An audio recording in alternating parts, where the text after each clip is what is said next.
Bismillahirrahmanirrahim. Assalamu alaikum. Welcome to another vlog. So let's live today's moments. Today is the 14th day of Ramadan. और अभी मैं college गया था परवेक और वापस में आया हूँ.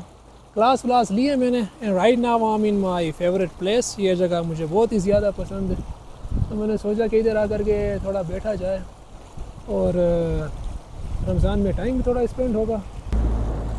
गाड़ियाँ बहुत ज़्यादा गुज़रती हैं आजकल यहाँ से. और एक और मसला है ये परवेक आने जाने में ना, रेन सूट जो होता है वो पहन के आपको जाना पड़ेगा, स्पेशली अगर आप बाइक में जाते हैं, क्योंकि इतनी धूल मट्टी यहाँ पर होती है. अभी आपने देखा है गाड़ी गुजर गई यहाँ से, कितनी धूल मट्टी हो रही है उसकी वजह से. और बाइक में ख़ास करके यार बहुत ही ज़्यादा प्रॉब्लम होता है.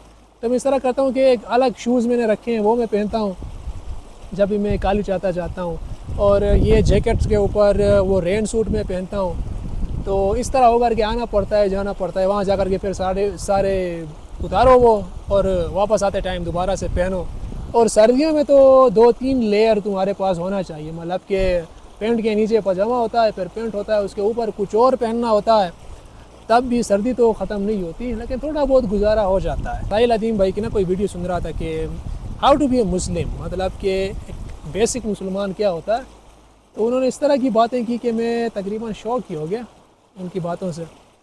तो बातें बड़ी वो ज़बरदस्त करते हैं यार. साहिल अदीम भाई ने कहा कि यार रिलीजन को अगर समझते हैं ना, इस्लाम को, तो सबसे पहले सीरतुन नबी पढ़नी होगी, उसके बाद अरबिक सीखनी होगी, इतना कि कुरान समझ में आए, तब कहीं जा कर के कुरान में से आपकी वो लगन पैदा होगी. तो सो आई थॉट कि यार, मैंने कहा कि यार कोई बड़ी किताब.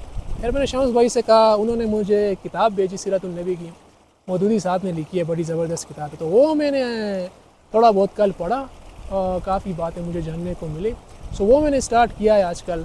सो मैं इस्लाम को समझ के मुसलमान बनने की आजकल कोशिश कर रहा हूँ. एक होता है ना रिवाजी मुसलमान, बचपन से हमारे फैमिली में जो होते हैं हम मुसलमान होते हैं, वो नहीं. मैं कोशिश कर रहा हूँ कि यार पूरी तरह से दीन को समझे. और मैंने एक इसरार अहमद साहब जो है ना, डॉक्टर इसरार अहमद साहब, अल्लाह ताला उनकी मग़फ़िरत करे, उन्होंने भी ये कहा था कि ये सीरतुन नबी और अरबिक आपको इतनी आनी चाहिए कि कुरान समझ आए. So I am trying to explore. मैं अभी वो वाला मुस्लिम नहीं बनना चाहता जो रिवाजी होते हैं, हाँ भाई घर से ही मुसलमान है. मैं समझना चाहता हूँ, उसके कोर में जाना चाहता हूँ. और इस तरह की चीज़ों से ना इंसान का ईमान ताज़ा होता है. अल्लाह ताला इस्तिकामत दे ये काम पूरा करने की. और मैं बहुत ज़्यादा इंजॉय कर रहा हूँ उस बुक को. जब भी मैं पढ़ता हूँ ना, मुझे इस तरह लगता है कि यार मैं पढ़ता जाऊँ. और उसको सिर्फ पढ़ना नहीं है, इम्प्लीमेंट भी करना है अपने डेली लाइफ में. So it's a big challenge. फ़िलहाल तो इस तरह हो रहा है कि यार अजीब सा मौसम चल रहा है. धूप में बैठो गर्मी लगती है, छाँव में बैठो सर्दी लगती है. तो वो बैलेंस सही से नहीं हुआ है. कुछ दिनों में शायद वो बैलेंस हो जाए. तो यहाँ पर बंदों ने कोई ब्रिज बनाई है सामने, वो पहले नहीं था, इस साल इन लोगों ने बनाया.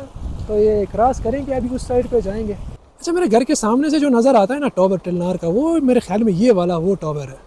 तो ये वाला पत्थर देख रहे हो, मैं सोच रहा हूँ कि कभी अगर पानी कम हो ना, या पानी ज़्यादा भी हुआ, तो मैं जब भी यहाँ से गुजरता हूँ हमेशा मैं सोचता हूँ कि यार इस पत्थर के ऊपर कभी जा कर के बैठ कर के वीडियो बनानी है, कोई बात करनी है या कोई पिक्चर लेनी है. मुझे बड़ा ज़बरदस्त लगता है यार. It's very looking very nice यार. ये चेक करो भाई. तो अभी यहाँ से गुजरे कैसे भाई? अच्छा, पत्थरों के ऊपर ही पाँव रख कर के उस ब्रिज तक पहुँचना पड़ेगा. ब्रो यहाँ से वहाँ छलांग लगाना, ये तो मुझे लग रहा है कि रिस्की होगा. वो वाले साइड से वहाँ से क्रॉस करते हैं भाई. चलो भाई, अब इधर से ही क्रॉस करते हैं, ये वाले पत्थर से, ये वाला और. तो यहाँ पर जितना भी ये पत्थर वत्थर दिख रहा है ना आपको क्या लगता है ऐसे ही पत्थर है? Bro this is the real money. मतलब कि यहाँ से ना ये आप भर के ले जाते हैं गाड़ियों में ये पत्थर, और इसके ठीक ठाक लोग पैसे लेते हैं यहाँ काम करके. So right now I am crossing the bridge.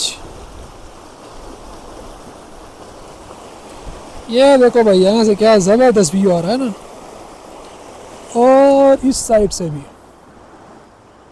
Looking great. देखो भाई, यहाँ अभी भी स्नो पड़ा हुआ है भाई. ये वाला व्यू मैंने कभी भी नहीं देखा था भाई, ये वाले पहाड़. सरप्राइजिंगली अभी तक मैं गरम चश्मा में रहता हूँ, पता नहीं शायद इस साइड पे आकर के आज ये वाला व्यू मुझे देखने को मिला. ज़बरदस्त है यार. और ये जितना भी गांव आपको दिख रहा है ना, इसका नाम भी जितुरी है। ये बहुत बड़ा गांव है, ये यहाँ से लेकर के स्टार्ट होता है और ये जाता है तकरीबन यहाँ तक कहीं। यहाँ भी घर होंगे लेकिन यहाँ से दिखाई नहीं दे रहे फिलहाल। तो गर्मियों में ये जगह और भी ज़्यादा खूबसूरत होती है। पानी यहाँ बहुत ज़्यादा होता है, फिलहाल तो पानी बहुत कम है। तो मैं सोच रहा हूँ कि लड़कों को लेकर के यहाँ कहीं स्टे कर लूँ। ये सामने जो जगह दिख रही है ना, इस जगह में, या राइट नाउ मैं जहाँ खड़ा हूँ या उस वाले जगह पे, बट आई थिंक कि ये वाली जगह ठीक है। अभी ये अंकल काम कर रहे हैं ना पीछे, इनसे मैं डिस्कस कर रहा था कि आप यहाँ पर क्या कर रहे हैं। कि आलू की फसल बहुत ज़्यादा करते हैं ना गर्म चश्मा में, तो मैं इनसे कह रहा था कि आलू की फसल आप लगा रहे हैं, तो कह रहे हैं कि नहीं उसमें तो कोई फ़ायदा नहीं है।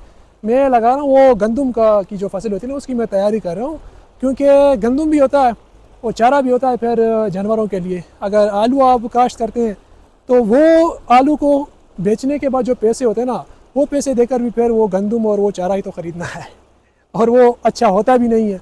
तो इससे अच्छा ये नहीं कि हम वो गंदम ही करें। मैंने कहा ठीक है आपकी मर्ज़ी, आपको पता होगा, काश्तकार लोग हैं आप। So right now I am going back toward home and I think this is going to be the end of this vlog, and till the next vlog make sure to live your life moments and take care.